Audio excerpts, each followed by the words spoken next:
வணக்கம், welcome to najildiaries. கலர்ஃபுல்லான ஒரு பூரி ரெசிபி தான் இன்றைக்கி பார்க்க போகிறோம். குட்டீஸ்க்கெலாம் ரொம்ப இஷ்டப்பட்டு சாப்பிடுவாங்க. இந்த மாதிரி பண்ணி கொடுத்தீங்கன்னா வாங்க அதை வீடியோக்குள்ளே போய் பார்க்கலாம். 2 கப்பு கோதுமை மாவு எடுத்திருக்கேன். அப்புறம் நான் வந்து ஒரு பாதி பீட்ரூட்டை தோல் சீவி எடுத்து வச்சுருக்கேன். தேவையான அளவு உப்பு, எண்ணெய், இதுதான் இதுக்கு தேவையான பொருட்கள். பூரிக்கு நம்ம ஃபுட் கலர் எதுவுமே ஆட் பண்ணல. இந்த நேச்சுரலான இந்த பீட்ரூட்டோட கலர் தான் ஆட் பண்ண போகிறோம். ஸோ அதுக்கு இந்த பீட்ரூட்டை மிக்சியில் போட்டு அரைச்சி ஜூஸ் எடுத்து வச்சுக்கலாம். பாருங்கள், மிக்சியில் இந்த மாதிரி அரைச்சிட்டு ஜூஸ் எடுத்து அதை வடிகட்டி எடுத்து வச்சுருக்கேன். பூரிக்கு மாவு பிசைஞ்சிடலாம். பூரிக்கு தேவையான அளவு உப்பு போட்டுக்கலாம். இந்த மாதிரி நீங்கள் கலராட்டு பண்ணி கொடுக்கலாம். நான் இன்றைக்கி பீட்ரூட் எடுத்திருக்கேன். நீங்கள் கீரை, பாலக்கீரை கூட அரைச்சி அந்த ஜூஸ் எடுத்து க்ரீன் கலரில் பூரி பண்ணி கொடுக்கலாம். இப்போ உப்பு போட்டு நல்லா மிக்ஸ் பண்ணிக்கிட்டோம். அதுக்கப்புறமா நம்ம எடுத்து வச்சுருக்க இந்த பீட்ரூட் ஜூஸை கொஞ்சம் கொஞ்சமாக ஊற்றி மிக்ஸ் பண்ணிக்கலாம். பூரிக்கு மாவு கொஞ்சம் டைட்டாக தான் இருக்கணும். லூஸாக இருந்துச்சு அப்படின்னா பூரி நல்லா எண்ணெய் குடிக்கும், மேலே எலும்பி உப்பி வராது பூரி.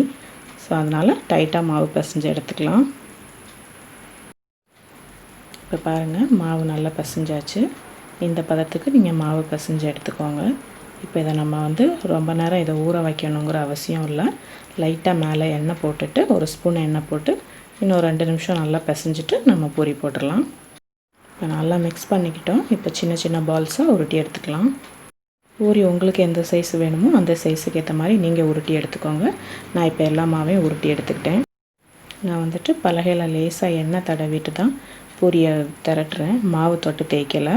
உங்களுக்கு எப்படி விருப்பமோ அப்படி தேய்ச்சிக்கோங்க. பாருங்கள், இந்த சைஸுக்கு பூரியை திரட்டி எடுத்துக்கோங்க.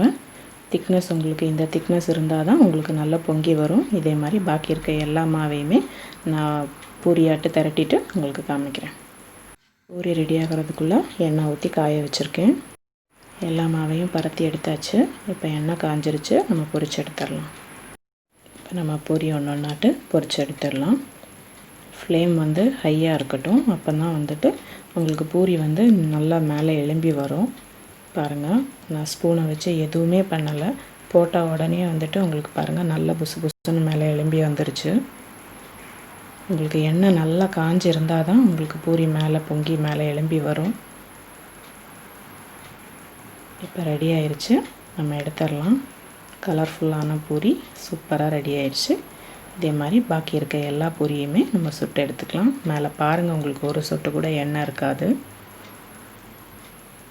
இப்போ பொரிச்சிட்டு காமிக்கிறேன். பூரி எல்லாம் சுட்டாச்சு. இதே மாதிரி நீங்களும் உங்கள் வீட்டு குட்டீஸுங்களுக்கு இந்த மாதிரி கலராக பூரி சுட்டு கொடுங்க. அவங்களும் ரொம்ப விரும்பி சாப்பிடுவாங்க.